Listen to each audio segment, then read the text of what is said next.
ಹೋಗಿ ನಾಟಕ ಈಗ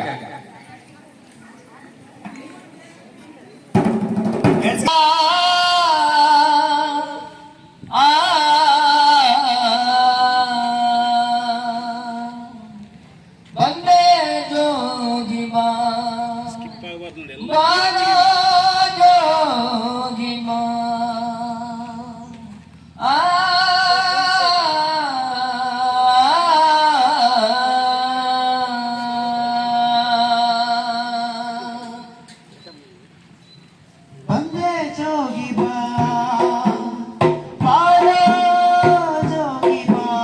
ಬಂದೆ ಜೋಗಿ ಬಾ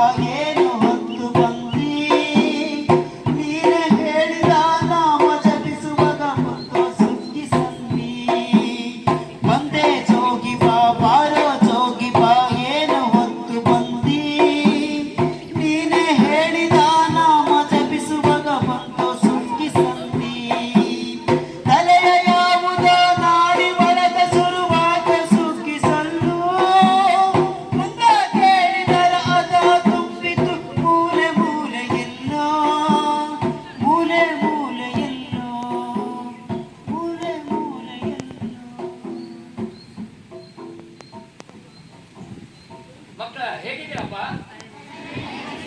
ನಾನಂತೂ ಸೂಪರ್ ಇದ್ದೀನಿ. ಕಿಚ್ಚ ಸುದೀಪ್ ತರ 6 ಅಡಿ ಎತ್ತರ 3 ಅಡಿ ಅಗಲ ಗುಡೆಕೋಟೆ ಬಂಡೆಗಳು ದುಡ್ಡುಡಿಗಿರವಲ್ಲ ಅದು ನಾನು ದುಡ್ಡಾಗಿದ್ದೀನಿ. ಇಲ್ಲಿ ವಿಷಯಕ್ಕೆ ಬರ್ತೀನಿ. ಇಲ್ಲಿ ರಂಗಪ್ಪ ಮನೆ ಗೊತ್ತಾಗ್ತಿಲ್ಲ. ನಿಮ್ಗೆ ಏನಾದ್ರು ಗೊತ್ತಾ ರಂಗಪ್ಪ ಯಾರಿಗಾದ್ರು? ರಂಗಪ್ಪ ಕೇಳ್ತಿರಲ್ಲಪ್ಪ, ನಮ್ಮ ಗುರುವೆ ಕೆಲಸ ಮಾಡ್ತಾರಲ್ಲ ಆ ರಂಗಪ್ಪ ಗೊತ್ತಿಲ್ಲ. ಅವ್ರ ಬಗ್ಗೆ ನಾನೇ ಹೇಳ್ತೀನಿ. ಹುಡುಗೆ ನಾನು ಹೊರಟಾಗ ಕೈತದ ಕುಹು ಎಂದು ಮನದ ಜಪದ ನಡುವೆ ನಡಿತದ ಓಹು ಎಂದು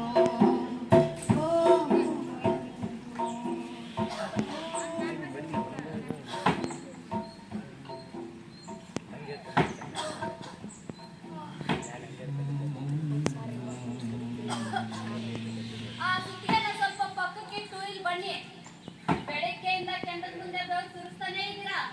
ಮೈ ಕೈ ನೋವು ಜಾಸ್ತಿ ಆಗುತ್ತೆ. ಭಾಗ್ಯ, ನನಗೆ ನೋವಾದ್ರೂ ಪರವಾಗಿಲ್ಲ ಕಣ. ಆ ಗೌಡು ಸಾಲದ ಟೈಮು ಮುಗ್ತಾ ಬಂತು. ಇನ್ನೊಂದೆರಡು ಕುಡ್ಕೊಂಡು ಬಡಿದ್ರೆ ಅವ್ರು ಬಡ್ಡಿನಾದ್ರೂ ಕಟ್ಬೋದು. ಸಾಲ ಚಿಂತೆ ಇರ್ಲಿರಿ. ಇವತ್ತು ನಮ್ ರಾಜನ್ ಶಾಲೆ ಶುರು ಆಗುತ್ತೆ. ಓಣಿ ಮಕ್ಕಳೆಲ್ಲ ಹೊಸ ಬಟ್ಟೆ ಹಾಕೊಂಡು ಶಾಲೆಗೆ ಹೋಗ್ತಾರೆ. ನಮ್ ರಾಜನ ಚೆನ್ನಾಗಿ ಓದ್ಸೋಣ. ಏನು ರಾಜನ್ ಶಾಲೆ ಕಳ್ಸಲ್ಲ? ದಿನ ಪೂರ್ತಿ ಉಪವಾಸ ಸಾಯ್ತಿದೀವಿ ಭಾಗ್ಯ. ಗೌಡು ಸಾಲ ಬೆಟ್ಟದಷ್ಟು ಬೆಳೆದು ನಿಂತಾನೆ. ಅವ್ರು ಶಾಲೆಗೆ ಹೋದ್ರೆ ಆ ಸಾಲ ಯಾಕೆ ತಿರ್ಸ್ತಾರೆ ಭಾಗ್ಯ? ಹಂಗನ್ಬೇಡ್ರಿ. ನಮ್ಮ ಮಗನ ಭವಿಷ್ಯನ ನಮ್ ಕೈಯಲ್ಲಿ ಹಾಳು ಮಾಡೋದ್ ಬೇಡ. ಅವ್ನು ಓದಿ ದೊಡ್ಡ ಆಫೀಸರ್ ಆದ್ರೆ ನಾಳೆ ನಮಗ್ ಸಿಗೋ ಮರ್ಯಾದೆ ಈ ಊರಲ್ಲಿ ಅವನಿಗೆ ಸಿಗುತ್ತೆ.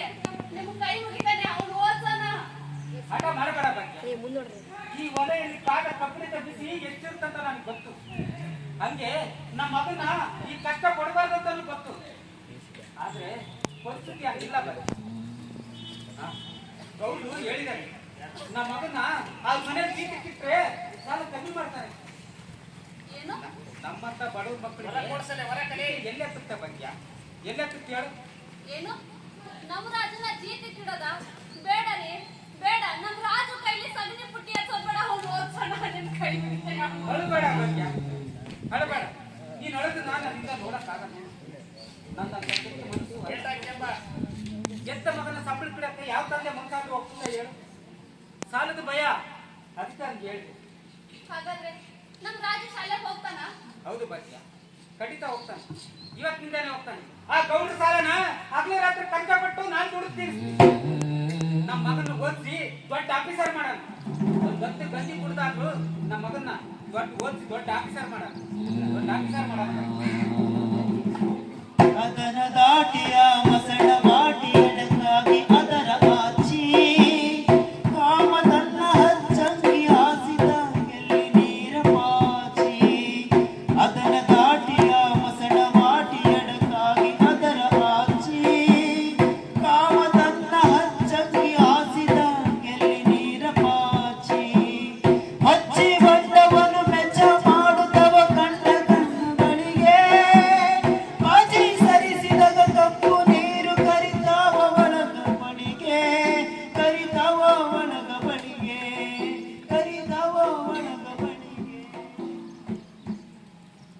ಇಂತು ಗಂಡ ಹೆಂಡತಿ ಜೀವನ ಮಾಡುತ್ತೆ. ಮಗನ ಚೆನ್ನಾಗಿ ಓದಿಸಿ ದೊಡ್ಡ ಆಫೀಸರ್ ಮಾಡ್ಬೇಕ. ಅದೇ ರೀತಿ ಅವ್ರ ಮಗ ದಿನ ಬೆಳಿಗ್ಗೆದ್ದು ಬಾಟಿ ಚೀಲ ಎದುರಿಗೆ ಹಾಕೊಂಡು ಅಮ್ಮ ನಾನು ಶಾಲೆಗೆ ಹೋಗ್ತೀನಿ ಅಂತ ಟಾಟ ಮಾಡಿ ಹೋಗ್ತೀನಿ. ಹೀಗೆ ಒಂದು ತಿಂಗಳಾಯ್ತು. ಆ ಊರಿನ ಭೀಮಕ್ ಮಾಸ್ಟ್ರು ರಂಗಪ್ಪ ಮನೆಗೆ ಬಂದು ನೋಡಿ ಏನಂತ ಕನಸಿನೊಳಗನ ಸ್ವರ ಕೇಳಿ ಮಾಮರ ಆಗುತ್ತೇನೋ. ಅಂದೇ ಬ್ರಹ್ಮಾಗಾರ ಮನದಲ್ಲಿ ಬಂದೆ ಜೋಗಿಯೇನೋ. ರಗಬಣ ರಗಬಣ ವಿಮಲ್ ಮೆಸ್ ಬನ್ನಿ ಮೆಸ್ಸೆ ಬಕ್ಯ ಯಾರು ಬಂದಾರ ನೋಡಿದ್ರಿ ಬನ್ನಿ. ಮೇಷ್ಟ್ರೆ ನಮಸ್ಕಾರ. ನಮಸ್ಕಾರ. ಬನ್ನಿ ಕುಂದ್ರಿ. ಮೇಷ್ಟ್ರೆ ನನ್ನ ಮಗ ಚೆನ್ನಾಗಿ ಓದ್ತಿದಾನ. ನೀವ್ ಹೇಳಿದ್ರಿ ನಿಮ್ ಮಗ ಓದಿ ದೊಡ್ಡ ಆಫೀಸರ್ ಆಗ್ತಾನೆ ಅಂತ. ಅವ್ನು ಚೆನ್ನಾಗಿ ಓದ್ತಿದಾನಂತ ಹೇಳಕ್ಕಲ್ಲ ನೀವು ಇಲ್ಲಿ ಬಂದಿದ್ದು. ನಿಮ್ಮ ಮಗ ಶಾಲೆಗೆ ಬಂದ್ರೆ ತಾನೆ ಹೇಗೆ ಓದ್ತಾನೆ ಅಂತ ಹೇಳೋದು. ಅವ್ನು ಶಾಲೆ ಮುಖ ನೋಡಿ ಒಂದು ತಿಂಗಳಾಯ್ತು ಭಾಗ್ಯ. ಏನ್ ಹೇಳ್ತಿದ್ರು ಮೆಸ್ಸೆ? ದಿನ ಬೆಳಗ್ಗೆ ಎತ್ತು ಕೂಡಲೇ ನಮ್ಮ ರಾಜು ಅಮ್ಮ ಶಾಲೆಗೆ ಹೋಗಿ ಬರ್ತೀನಂತ ಟಾಟ ಮಾಡಿ ಪಾಟಿ ಚೀಲ ಹಿಡ್ಕೊಂಡು ಹೋಗ್ತಾನೆ. ಇಲ್ಲ ರಂಗಪ್ಪಣ್ಣ, ನಿಮ್ಮ ರಾಜು ಪೂರ್ತಿ ದಾರಿ ತಪ್ಪಿದ್ದಾನೆ. ಆ ಕೆಟ್ಟರು ಸವಾಸ ಮಾಡಿಕೊಂಡು ನಮ್ಮೂರಿನ ಹಳೆ ಬಾವಿ ಹತ್ರ ಬೀಡಿ ಸಿಗರೇಟು ಸೇರ್ಕೊಂಡ ಇಸ್ಪೀಟ್ ಆಡ್ತಾನಂತೆ. ಮೊನ್ನೆ ನಮ್ಮ ಹೆಡ್ ಮೇಸ್ಟ್ರು ಕಣ್ಣಾರೆ ನೋಡಿದ್ದಾರೆ. ಮೇಷ್ಟ್ರೆ ನೀವು ಸುಳ್ಳು ಹೇಳ್ತೀರಿ. ನನ್ನ ಬಂಗಾರದಂತ ಮಗ ಅಂತ ಕೆಲಸ ಮಾಡೋನಲ್ಲ. ಅವರಪ್ಪ ರಕ್ತ ಸುರಿಸಿ ದುಡಿತಾರೆ. ನಾನು ಸಾಯೋ ಸ್ಥಿತಿಯಲ್ಲಿದ್ದೀನಿ. ನನ್ನ ಮಗ ಅಂತ ಕೆಲಸ ಮಾಡೋನಲ್ಲ ಮೇಷ್ಟ್ರೆ. ನೀವು ಸುಳ್ಳು ಹೇಳ್ತಿದ್ದೀರಿ. ಭಾಗ್ಯಮ್ಮ, ನಿನ್ನ ತಾಯಿ ನೋವು ಏನನ್ನೋದು ನನಗೆ ಗೊತ್ತಾಗುತ್ತೆ. ಆದ್ರೆ ನಿಮ್ಮ ರಾಜು ಶಾಲೆಗೆ ಹೋಗ್ತೀನಿ ಅಂತ ಹೇಳಿ ಕೆಟ್ಟ ದುರಭ್ಯಾಸಗಳಿಗೆ ಬಲಿಯಾಗಿದ್ದಾನೆ. ಮೊನ್ನೆ ಪರೀಕ್ಷೆಗೂ ಕೂಡ ಬಂದಿಲ್ಲ. ಸರಿ ರಂಗಪ್ಪಣ್ಣ, ನನಗೆ ಸಮಯ ಆಯ್ತು, ನಾನು ಹೋಗ್ಬರ್ತೀನಿ.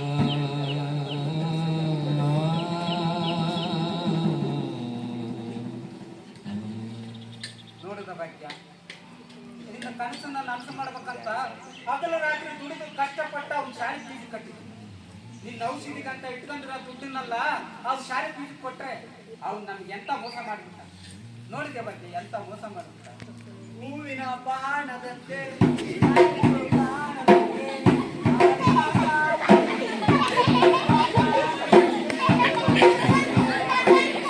ತುಂಬಾ ಹೊಟ್ಟೆ ಜನ ತಿನ್ನಕ್ಕಿದ್ರ ಕೊಡವ.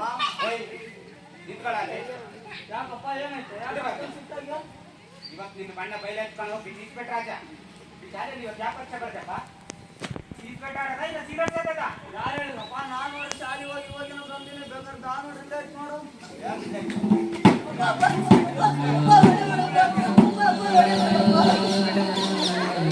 ನೋಡು ನೋಡು ಬಗ್ಗೆ ನೋಡು ನಿನ್ನ ಬಂಗಾರದಂತ ಮಗ ಕಲಿತಿರೋ ಪಾಠ ನೋಡಿ ಶಾಲೆಯಲ್ಲಿ ನೋಡು. ಇವನಿಗೋಸ್ಕರ ಹಗಲು ರಾತ್ರಿ ರಕ್ತ ಕುಡಿದು ದುಡಿದಿದ್ದೇನೆ. ನಿನ್ನ ಔಷಧಿಗಳು ತಿನ್ಕೊಂಡಿರೋ ದುಡ್ಡಿನಲ್ಲ ಇವನು ಶಾಲೆಗೆ ಕೊಟ್ಟೆ. ಆದ್ರೆ ಇವನು ನಮ್ಗೆ ಎಂತ ಮೋಸ ಮಾಡ್ಬಿಟ್ಟ. ಎಂತ ಮೋಸ ಮಾಡ್ಬಿಟ್ಟ. ಅವನೇನು ಸಾಯ್ತಾನ ಭಾಗ್ಯ? ನಮ್ಮನ್ನ ನಮ್ಮ ಆಸೆನ ಎಲ್ಲ ಮನಪಾಲು ಮಾಡಿ ನಮ್ಮನ್ನ ಸಾಯ್ತಾನ ಅವನು. ನನ್ನ ಜೊತೆ ಗೊತ್ತಾಯ್ತಿದ್ವು ಎಲ್ಲಾದ್ರೂ ಒಂದು ಸಾಯೋದು ಮೇಲೆ ಭಾಗ್ಯ ಸಾಯೋದು ಮೇಲೆ.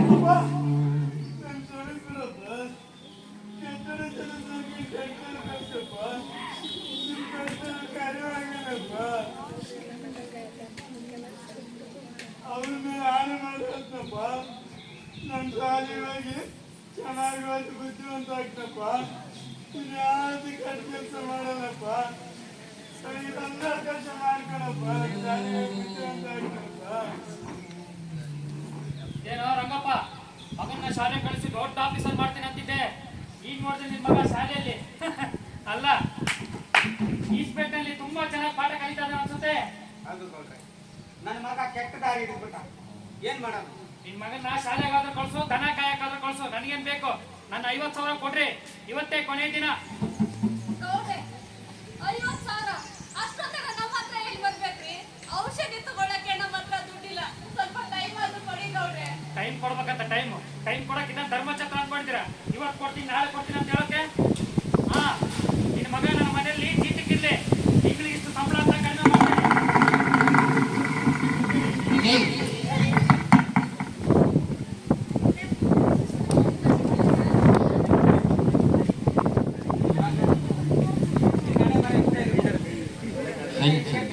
ನೀನು ಇವತ್ತು ಈ ಸ್ಥಿತಿಯಲ್ಲಿದ್ಯಾ? ಹೋದ ಯೋಗ್ಯತೆಯನ್ನು ಕಳ್ಕೊಂಡಿದ್ಯಾ ಕಣ ನೀನು. ಆ ಗೌಡ್ರ ಸಾಲ ತೀರ್ಬೇಕಂದ್ರೆ ನೀನು ಇವತ್ತಿಂದ ಆ ಮನೆಯಲ್ಲಿ ತಿಂದು ಹೋಗ್ಲೇಬೇಕು. ಮೆಚ್ಚಿದೆ ಕಣ ರಂಗ, ನಿನ್ನ ಮೆಚ್ಚಿದೆ. ನಿನ್ನ ಮಗ ನನ್ನ ಮನೆಯಲ್ಲಿ ಜೀತ ಮಾಡ್ತಾನೆ ಅಂತೇಳಿ ಈ ಪತ್ರಕ್ಕೆ ಒಂದು ಎಫೆಕ್ಟ್ ಹಾಕು.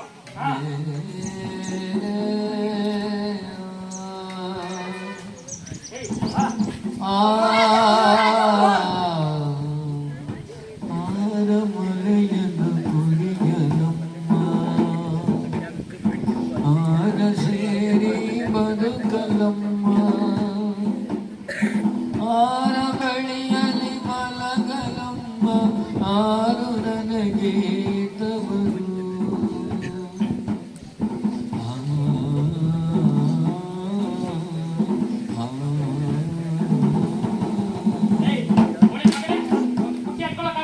ಕೈ ನಡೆಸ್ತಾ ಇದೀಯಾ?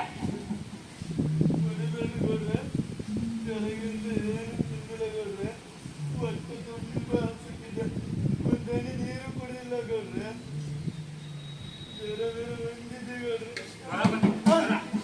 ಇಲ್ಲಿ ಬಂದಿರೋದು ಕೆಲಸ ಮಾಡಕ್ಕೆ, ನಾಟಕ ಆಡೋದಕ್ಕಲ್ಲ. ಹಟ್ಟಿನೆಲ್ಲ ಕಸ ಹೊಡೆದು ಆ ತೆಂಗಿನ ತೋಟಕ್ಕೆ ನೀರ್ ಬಿಡು, ಆಮೇಲೆ ನಾಟಕ ಆಡುವಂತೆ. ಮತಾಯಿ ತಂದೆ ಸತ್ಯವೇ ನಮ ಬಂಧು ಬಳಗ, ಸತ್ಯವಾಕ್ಯಕ್ಕೆ ತಪ್ಪಿ ನಡೆದರೆ ಮೆಚ್ಚನ ಪರಮಾತ್ಮನು.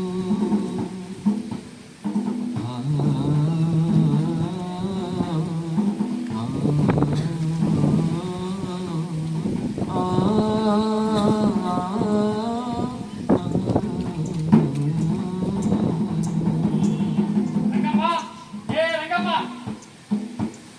ರಂಗಪ್ಪ ಎಲ್ಲೇಟಿ ಬಾರು, ಇವತ್ತೇ ಮನೆ ಖಾಲಿ ಮಾಡೋ ಟೈಮ್ ಬಂದಾಗಿದೆ ನಿಂದು. ರಂಗಪ್ಪ, ಏನ್ ಹೇಳ್ತಿದ್ರಿ ಗೌಡ್ರೆ? ನನ್ನ ಮಗ ನಿಮ್ಮ ಮನೇಲಿ ಜೀತ ದುಡ್ತಿದ್ದಾನೆ, ನಾವ್ಯಾಕೆ ಈ ಮನೆ ಬಿಡ್ಬೇಕು? ನಿನ್ನ ಮಗ ನನ್ನ ಮನೆಯಲ್ಲಿ ಜೀತಕ್ಕೆ ದುಡ್ತಾ ಇದ್ದಾನೆ, ಅದು ಏನೋ ಸರಿ. ನೀನ್ ಯಾವ ಪತ್ರಕ್ಕೆ ಎಫೆಕ್ಟ್ ಆಗಿದೆ ಅಂತ ಗೊತ್ತಾ? ಇಡೀ ನಿನ್ನ ಮನೆಯನ್ನ, ನಿನ್ನ ಆಸ್ತಿಯನ್ನ ನನ್ನ ಹೆಸರು ಬರ್ಸ್ಕೊಂಡಿದ್ದೀನಿ. ನೋಡ್ರಿ, ಮೋಸ ಮಾಡ್ಬಿಟ್ರಲ್ರಿ ನೀವು ನಮಗೆ. ನನ್ನ ಮಗನ ಸಂಬಳ ಕಿತ್ಕೊತೀನಿ ಅಂತ ಸುಳ್ಳು ಕತೆ ಕಟ್ಟು ಹೆಬ್ಬಟ್ಟು ಹಾಕ್ಸ್ಕೊಂಡು ಈಗ ಇಡೀ ಮನೆನ ನಿಮ್ದು ಅಂತಿದ್ದೀರಲ್ರಿ ಗೌಡ್ರೆ. ಮೋಸ ಮಾಡ್ಬಿಟ್ರಿ ನನಗೆ. ಯಾರು ಮೋಸ ಮಾಡಿದಾರೆ ಅಂತ ಈ ಪತ್ರದಲ್ಲಿದೆ, ಓದಿ ನೀನೇ ತಿಳ್ಕೊಳಮ್ಮ.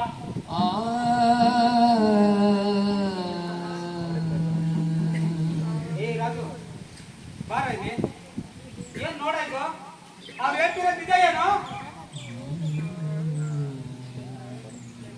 ಓದು.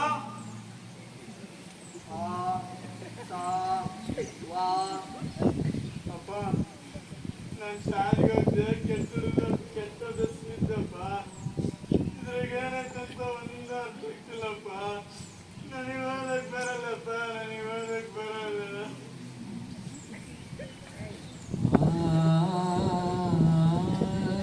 ಅಯ್ಯೋ ದೇವ್ರೇ, ನಾನು ಎಂತ ತಪ್ಪು ಮಾಡ್ಬಿಟ್ಟೆಪ್ಪ, ನಾನು ಎಂತ ತಪ್ಪು ಮಾಡ್ಬಿಟ್ಟೆ. ನನ್ ಮಗ ತಪ್ಪು ಮಾಡಿದಾಗ ಅತ್ತಿದ್ದಿ ಬುದ್ಧಿಯಲ್ಲಿ ಶಾಲೆ ಕಳಿಸ್ಬೇಕಿತ್ತು. ಈ ಗೌಡನ ಮಾತು ಕಟ್ಕೊಂಡು ಅವ್ನ ಮನೆ ಜೀತಕ್ಕಿಟ್ಟು ದೊಡ್ಡ ತಪ್ಪು ಮಾಡ್ಬಿಟ್ಟೆ. ಭಾಗ್ಯ, ದೊಡ್ಡ ತಪ್ಪು ಮಾಡ್ಬಿಟ್ಟೆ. ನನ್ ಮಗ ಓದಿದ್ರೆ ಆ ಪತ್ರದ ಮೇಲೆ ಎಫೆಕ್ಟ್ ಆಗ್ತಿರ್ಲಿಲ್ಲ. ನನ್ ಮಗ ಓದಿದ್ರೆ ಈ ಮನೆ ನಾನು ಕಳ್ಕೊತಿರ್ಲಿಲ್ಲ. ಭಾಗ್ಯ, ಕಳ್ಕೊತಿರ್ಲಿಲ್ಲ. ಏ ರಂಗಪ್ಪ, ಇವತ್ತೇ ಮನೆ ದಿನ, ಇವತ್ತೇ ಜಾಗ ಖಾಲಿ ಮಾಡ್ರಿ. ರಂಗಪ್ಪಣ್ಣ, ರಂಗಪ್ಪಣ್ಣ, ಸಮಾಧಾನ ಮಾಡ್ಕೊಳ್ಳಿ. ನನಗೆಲ್ಲ ವಿಚಾರ ಗೊತ್ತಾಯ್ತು, ಅದಕ್ಕೆ ನಾನೇ ಖುದ್ದಾಗಿ ಬಂದೆ. ನೋಡಿ, ನೀವು ಧೈರ್ಯವಾಗಿರಿ, ನಿಮ್ ಜೊತೆ ನಾನಿರ್ತೀನಿ. ಸಮಾಧಾನ ಮಾಡ್ಕೊಳ್ಳಿ. ನಿಮಗೆ ಅನ್ಯಾಯ ಆಗೋದಕ್ಕೆ ನಾನಂತೂ ಬಿಡೋದಿಲ್ಲ. ನಮ್ಗೆ ಓದು ಬರಹ ಬರಲ್ಲ ಅಂತ ಆ ಗೌಡ ಮೋಸದಿಂದ ಪತ್ರಕ್ಕೆ ಪಟ್ಟಾಕಿ ಸೇತು ಈ ಮನೆನೆಲ್ಲ ಅವನ ಪಡೆಗೆ ಅವ್ನ ಕಡಿಗೆ ಮಾಡ್ಕೊಂಡು ನಮ್ಗೆ ಈಜಿಗಾಗ್ತಿರ್ತಾರೆ. ರಂಗಪ್ಪಣ್ಣ, ವಯಸ್ಸಿಗೆ ಬರ್ತಿರೋ ಹುಡುಗನ ಜೀತಿಗೆ ಇಟ್ಕೊಂಡಿದ್ದು ಮೊದಲನೇ ತಪ್ಪು. ಅದು ಕಾನೂನು ಪ್ರಕಾರ ಅಪರಾಧ. ಅಷ್ಟೇ ಅಲ್ಲ, ಮೋಸದಿಂದ ಪತ್ರ ಬರ್ಸ್ಕೊಂಡಿದ್ದಾನೆ. ನೋಡಿ, ನೀವು ಧೈರ್ಯವಾಗಿರಿ. ನಾನು ಅಧಿಕಾರಿಗಳ ಜೊತೆ ಮಾತಾಡ್ತೀನಿ. ನಿಮ್ಮ ಮನೆ ನಿಮಗೆ ಸಿಕ್ಕೇ ಸಿಗುತ್ತೆ ರಂಗಪ್ಪಣ್ಣ, ಸಿಕ್ಕೇ ಸಿಗುತ್ತೆ. ಇದೆಲ್ಲ ನನ್ನಿಂದನೇ ಆಯ್ತು. ನಾನು ಶಾಲೆಗೆ ಹೋದ್ರೆ ನನಗಿಂತ ಪರಿಸ್ಥಿತಿ ಬರ್ತಿರ್ಲಿಲ್ಲ. ನಮ್ಮಪ್ಪ ಈ ಪತ್ರಕ್ಕೆ ಪಟ್ಟಾಗ್ತಿರ್ಲಿಲ್ಲ. ಇಲ್ಲಿ ಕುಂತಿರೋ ಎಲ್ಲ ನನ್ನ ಸ್ನೇಹಿತರ, ಇದು ನನ್ನ ಬದುಕಿನ ದುರಂತ. ತಂದೆ ತಾಯಿ ತುಂಬಾ ಕಷ್ಟಪಟ್ಟು ಶಾಲೆ ಕಳಿಸ್ತಾರೆ. ಯಾವುದೇ ಕಾರಣಕ್ಕೂ ನೀವು ಶಾಲೆ ಬಿಡಬೇಡಿ. ನಾನು ಮಾಡಿದ ತಪ್ಪನ ಯಾರು ಮಾಡಬೇಡಿ. ನಾನು ಮಾಡಿದ ತಪ್ಪನ ಯಾರು ಮಾಡಬೇಡಿ. ಊರ ತುದಿಯ ಆ ಮೂರು ಬಂಡೆ ಮುಗುದಲ್ಲಿ ಕೊಳ್ಳವೆಲ್ಲಿ ಹಳ್ಳ ಅಲ್ಲಿ ಹರಿದಲ್ಲಿ ತುಡುಗುದನ ತುಂಡು ಮೇಯುವಲ್ಲಿ. ಊರ ತುದಿಯ ಆ ಮೂರು ಬಂಡೆ ಮುಗುದಲ್ಲಿ ಕೊಳ್ಳವೆಲ್ಲಿ ಹಳ್ಳ ಅಲ್ಲಿ ಹರಿದಲ್ಲಿ ತುಡುಗುದನ ತುಂಡು ಮೇಯುವಲ್ಲಿ. ದಿಕ್ಕು ತಪ್ಪುದರ ತಪ್ಪಿ ಹೊಂದರ ಕಕ್ಕ ಮಿಕ್ಕಿಯಾಗಿ ഇരുಳು ವಂದನ ಹಗರ ಕೂಗುತ್ತವ ಅಲ್ಲಿ ಜೋಡಿ ಕೂಗಿ ಅಲ್ಲಿ ಜೋಡ ಕೂಗಿ ಅಲ್ಲಿ ಜೋಡ ಕೂಗಿ. ಮಕ್ಕಳ, ನನಗೆ ಕಣ್ ಕಾಣಲ್ಲ, ಹಾಗಂತ ನಾನು ಯಾವತ್ತೂ ಚರಂಡಿಗೆ ಬಿದ್ದಿಲ್ಲ. ಹಾಗೆ ನಾನು ತಪ್ಪೆಜ್ಜೆನೂ ಹಿಡಿದಿಲ್ಲ. ನಿಮಗೆ ಕಣ್ಣಿದ್ದು ತಪ್ಪು ದಾರಿ ಹಿಡಿದ್ರೆ ಅದು ದೊಡ್ಡ ತಪ್ಪಾಗುತ್ತೆ. ಪೆನ್ನು ಮತ್ತು ಪುಸ್ತಕ ನಿಮ್ಮ ಜೀವನದ ನಿಜವಾದ ಕಣ್ಣು. ಅವೆರಡು ನಿಮ್ಮ ಜೊತೆಲಿದ್ರೆ ನೀವು ಯಾವತ್ತೂ ಯಾರಿ ಬಿಡಲ್ಲ, ತಪ್ಪೇರೇನು ಹಿಡಿಯಲ್ಲ. ಮಕ್ಕಳ, ಯಾವುದೇ ಕಾರಣಕ್ಕೂ ಶಾಲೆ ಬಿಡಬೇಡಿ. ಮಕ್ಕಳ ಯಾವುದೇ ಕಾರಣಕ್ಕೂ ಶಾಲೆ ಬಿಡಬೇಡಿ. ಮಕ್ಕಳ, ಯಾವುದೇ ಕಾರಣಕ್ಕೂ ನೀವು ಶಾಲೆ ಬಿಡಬೇಡಿ. ಮಕ್ಕಳ ಯಾವುದೇ ಕಾರಣಕ್ಕೂ ಶಾಲೆ ಬಿಡಬೇಡಿ. ಶಾಲೆಯನ್ನು ಬಿಡಿಸಬ್ಯಾರೆ, ಕೂಲಿ ಕೆಲಸ ಬಿಡಿಸಬ್ಯಾರೆ.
ಮಾರುತಿ ಓಬಳ ಶೆಟ್ಟಿಹಳ್ಳಿ, ಅನ್ಮಯ್ಯ ವೆಂಕಟಾಪುರ, ಮಲ್ಲಿಕಾ ಹುಬ್ಬಳ್ಳಿ, ವೀರೇಂದ್ರ ಪ್ರಸಾದ್ ಹಗರಿ ಬೊಮ್ಮೆ. ನನ್ನ ಹೆಸರು ಹರೀಶ್ ಜಿಕೆ ಟಿ ಕಲ್ಲಹಳ್ಳಿ. ನಮ್ಮ ನಾಟಕದ ಸಂಗೀತದಲ್ಲಿ ಹೇಮಂತ್ ಸಂಡೂರು. ಮಕ್ಕಳಿಗೆಲ್ಲ ನಾಟಕ ಇಷ್ಟ ಆಯ್ತಾ? ಅರ್ಥ ಆಗಿದೆಯಾ?